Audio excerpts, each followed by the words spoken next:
Dennis and Melanie, talk ECA, please. Okay, so there's been a number of questions related to some of the higher energy bills over a couple of months in the summer here. And so we'll try to do an explanation of where that comes from. First of all, ECA is an energy cost adjustment. There have been no recent rate changes in our structure, none whatsoever. I'm not going to say there will or will not be as we move into the future, but what we're talking about today is ECA. The ECA, the energy cost adjustment that is on everyone's bill, has been there as long as I can remember, and that's 25 plus years. And probably back before that, quite honestly. And it's a fuel adjustment clause Getting by to any that. other name, right? So you Well, see it on your gas bill. it's an energy cost adjustment so that anything that affects the cost of the energy that flows to our community, we are able through that ECA to capture any of those extraneous costs, whatever those may be. Now, to Richard's point, recently, those have been predominantly driven by natural gas. We have seen natural gas over a period of 3 months, we've seen it double.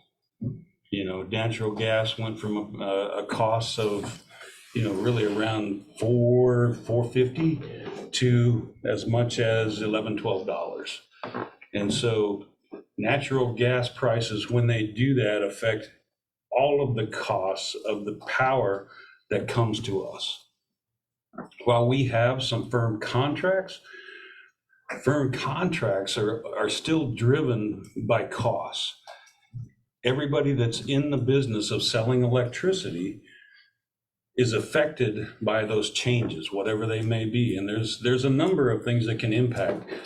The biggest one that we've seen is natural gas, but I can tell you beyond a shadow of a doubt that some of the things that happen in our world are also impacting some of those costs, just like the costs of goods that everybody experiences every day are going up. And so that said, I think everybody has not only got to look at that energy cost adjustment and the fact that it was larger, but they've also got to look at their kilowatt usage. You know, there's been a number of bills that have been gone back. People have, you know, said, well, this is just crazy. You know, it's way more than it used to be. Well, the fact is their usage was also more than it used to be. And a lot of times, you know, without having the comparison, same month, year to year, you know, people are saying, well, I didn't do anything different. Well, okay, maybe you didn't, maybe you did. Fact is, your kilowatt usage was up. So something had to have driven that. So that's the first impact. But that's why you're on that natural gas. So we buy power from Pleasant Hill, they're natural gas, right? And so are there other plants that are natural gas sources we're buying power from? From the Dogwood plant, that is a natural gas driven plant. Okay. GRDA has a number of natural gas driven turbines in their group of generators.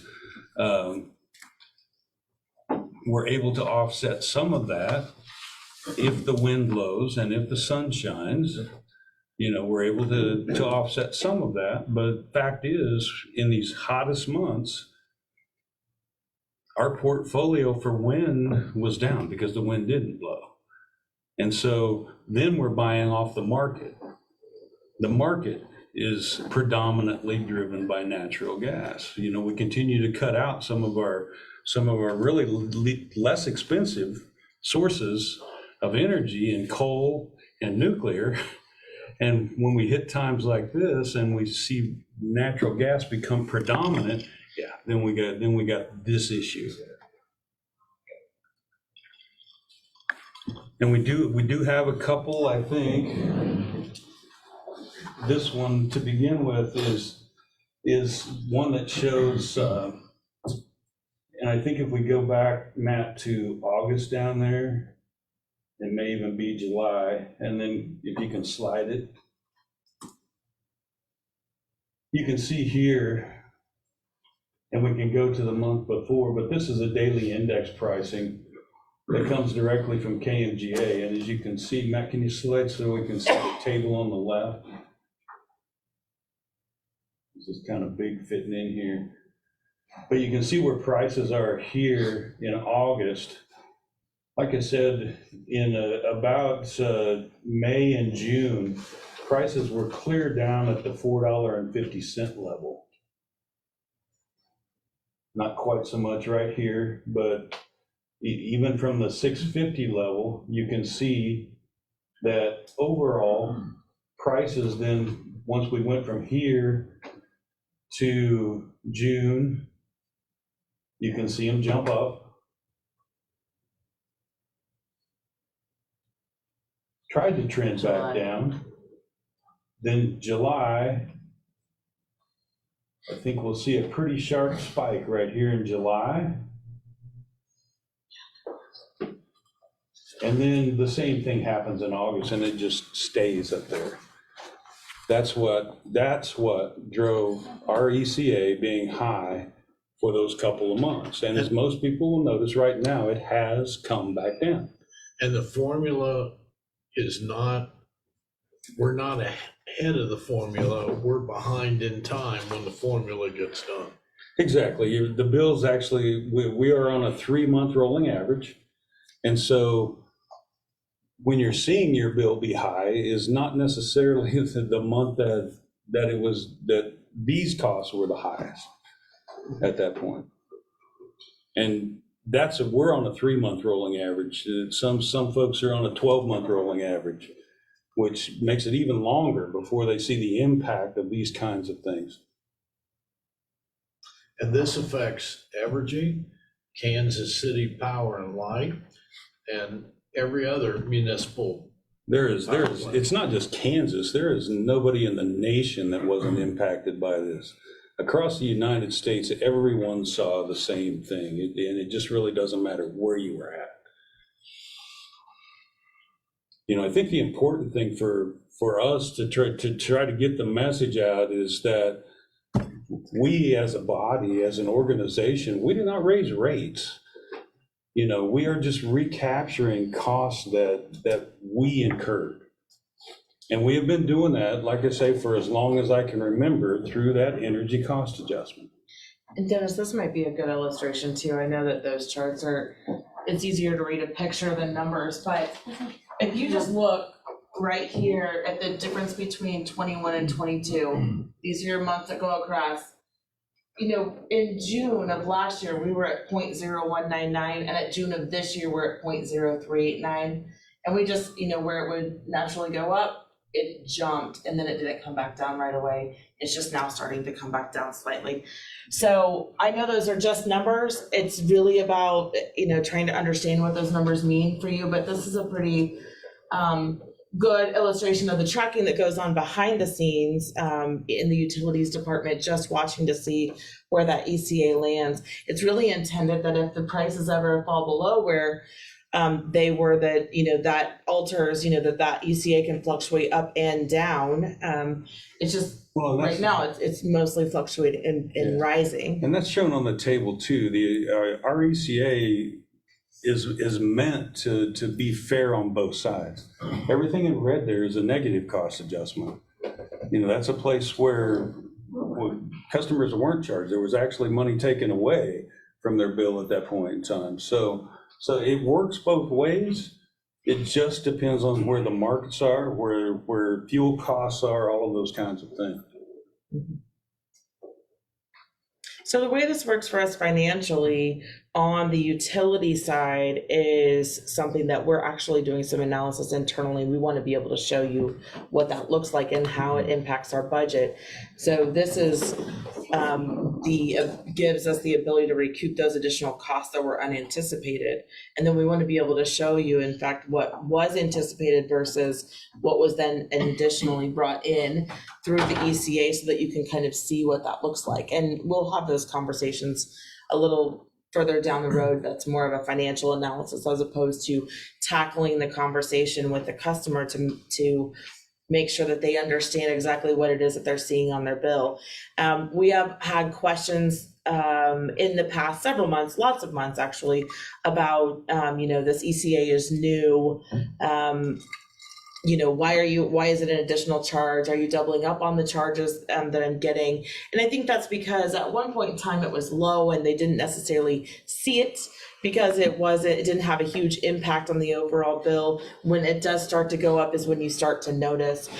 We pulled just a handful of bills just randomly, and in each one of them where they did go up significantly, or it felt like significantly to the customer, was where they did actually have higher usage as well. So you're paying a higher ECA, not just against what you spent last month, but it's against the new increased kilowatt usage for that month as well. And in each of those cases, that once you explain or you can show someone how their usage varied, it might feel like at home you're not doing anything different, but something definitely is different. And it probably was due to the fact that for an extended period of time, the temperatures overnight didn't go below 80 degrees, and your air conditioner was just running constantly. Whereas maybe in other months it has an opportunity to shut off overnight, or at least for a couple of hours, or intermittent periods of time.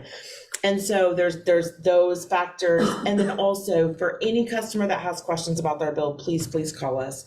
We'll look at your account specifically. When this first started happening 2 months ago, we did go out and we did rereads on lots of meters just to make sure that in fact there wasn't an issue there. We didn't find any issues, but in almost every case we found that there was increased usage for that customer. And of course that's then good for them to see how that's impacting them. Will you please share how you do work through if you have a customer that the bill is high and they're having difficulty paying it? Sure. So we do have an opportunity for payment arrangements. We can work with you on when those are due. We would always encourage you to call us before the payment date, and especially before any shut-off date. There are a variety of resources out there right now for assistance as well. And we have an extended list of those opportunities for people so that we can get you in touch with people that might be able to assist during those tough times. We've got just a variety of ways that we can help you. So please just call and we will definitely work through it with you. We can go back and look at your bill with you. We know that there's new weatherization money out there from KHRC, and there's that program they're really trying to push out there for those that are income qualified. So just a variety of ways for you to be able to at least be able to make this manageable for a homeowner or renter's budget, which we know is difficult during higher bill months. And would information on this be able to be added, like as a note at the bottom of the utility bill, like within code if we can't, like even slipping in like a mailer like we previously did, just something so, kind of to nip in the bud. People who aren't watching this, aren't listening, 98% of people in town could get, when they open their bill, it's high, they're mad, they have something in their hand that they can read and see, okay, this at least makes sense. Certainly. We've talked about doing that and what is the right piece for them to get and what is going to make the most sense. We don't want to, put a ton of numbers in there. We want to be able to explain what's actually happening with those. So yes, we've talked about doing it. We talked about putting a little blurb on Facebook so that we could at least reach a portion of our customers, but a mailer is probably a good idea to send something out with the bills, or at least a note on there to at least redirect back to our webpage and put out more information. we can do that. And along with that, I agree with, if we could put something on our Facebook page and our website that shows this, and, because I know a lot of folks aren't gonna be able to see what's up there, and, I mean, if you look at some of the hot months from last year compared to this year, it's doubled, the ECA's doubled. And then if you look just at the beginning of the year, it was 0.017, and it hit 0.0495, I mean, that's 3 to 4 times what it was just from the beginning of the year, so certainly some valuable information that they could utilize if they could get a hold of this information. And I implore them to bother you guys with phone calls down here if they have any questions, for sure. Absolutely. Yeah. Well, on a chart like this also, if you look, there's other times that ECA has been high. Some of what we're experiencing right now is information driven, because it hasn't always been nationwide that maybe that ECA has been high. Maybe we had a high ECA one month and then Nebraska had it the next month, or something of that nature. It's not always nationwide driven. When this was driven, everybody knew what was going on. It was in the media. You start hearing the things about Evergy, for instance. There was a news article came out that they were going to be up 27%, and all of a sudden, then we're hearing things about how we've increased our rates by 52%. Well, that's not true. It's just simply not true. We have not done that. So I'm looking at this chart, and it's telling me maybe that we need to raise our normal rates and therefore equalize less green. That is more red. absolutely true, Commissioner. That is absolutely correct. When our rates are where they should be, our ECA should remain very close to that 0 mark. Is that, would you, from your opinion, back in 15 to 16, would that probably have to do with a rate, if there was a previous rate increase where like in August, I see 0.0458, but 0.045. That had more to do, 0.02. Commissioner, quite honestly, with lower energy costs. Okay. That's what that was driven by. At that point in time, we had not seen a rate increase. Well, when we talked in 2019, it had been 10 years. So it was 2009 since the last increase. And so that was not rate driven, that was energy cost driven. But it is possible, even with rate increases, it will be hard to get ahead of this dog. Catastrophic Prices events, don't- it takes time. It just simply takes time for these to go away.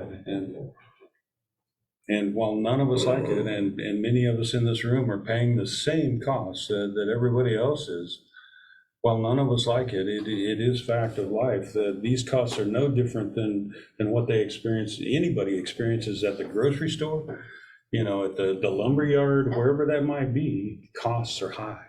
Normally, my gas bill at home, and if you get a gas bill, is normally pretty negligible in the summer, but not this year. Yeah. And could you speak, I guess, for kind of people too, why it wouldn't save this to just turn on our PowerPoint? I guess kind of from your perspective, in that why You're producing the same energy at that point in time. Our cheapest source of fuel at the power plant is natural gas. And so when we start buying natural gas at the cost that we just looked at, then the costs of running our generators are actually higher than the cost of the generators that we're buying from at that point in time. And so, yeah, it just doesn't make sense at that point. There are a lot of places where our power plant can save us a lot of money. This one in particular is not that case. Well, when the cost of natural gas is double as it was August of 21, it was 407. August of 22 is $8.81. Yeah. It's over double. Yeah. I mean, so bringing that in and running it's still going to cost us that amount of money. Still, yeah. I just assume most people don't know that it's natural gas, don't know. Yeah. Yeah, and that's what Yeah. we were hoping to get out there today is and there again, most all of the costs that we're talking about here today were driven by the rise in costs of natural gas. Other factors did play into that. The predominant factor is natural gas.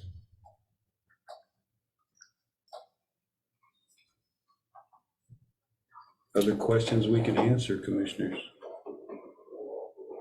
like Melanie said, we're always happy to help customers and try to help them, understand what we're talking about. We know it's not easy. It's not easy for any of us to have our bills, kind of hit us. And it was, in this particular instance, there wasn't a real good way to give warning. All of a sudden it was there, and we're sending out bills and saying, whoops, yeah, these are pretty expensive, but.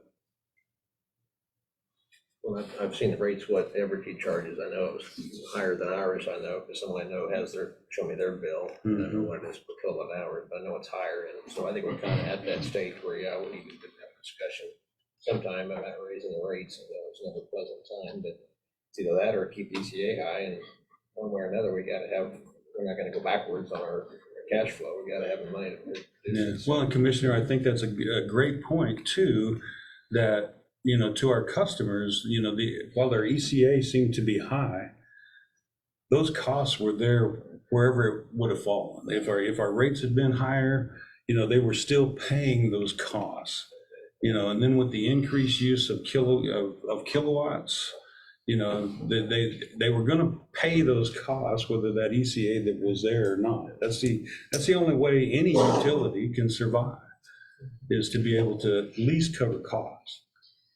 It's one of the reasons that I love when we have monthly reports, because we have individuals from the electric plant, or really from our utility plant, that department that actually track every single day what the temperature is. So if individuals want to know, they can go back and look at every single monthly report and see what every single day the temperature was. And so if the temperature was higher, although I gotta tell you, I did have a nice little conversation with my children about leaving the door open or turning the air conditioner down or whatever. I actually don't think they probably did that. They may have, but not maliciously. So the reality of it is, it was warmer. And Absolutely. It was more expensive to acquire the energy that we needed to turn the lights on and to keep your house cool. Absolutely. All right. Any other questions? Thank you. Melanie, again,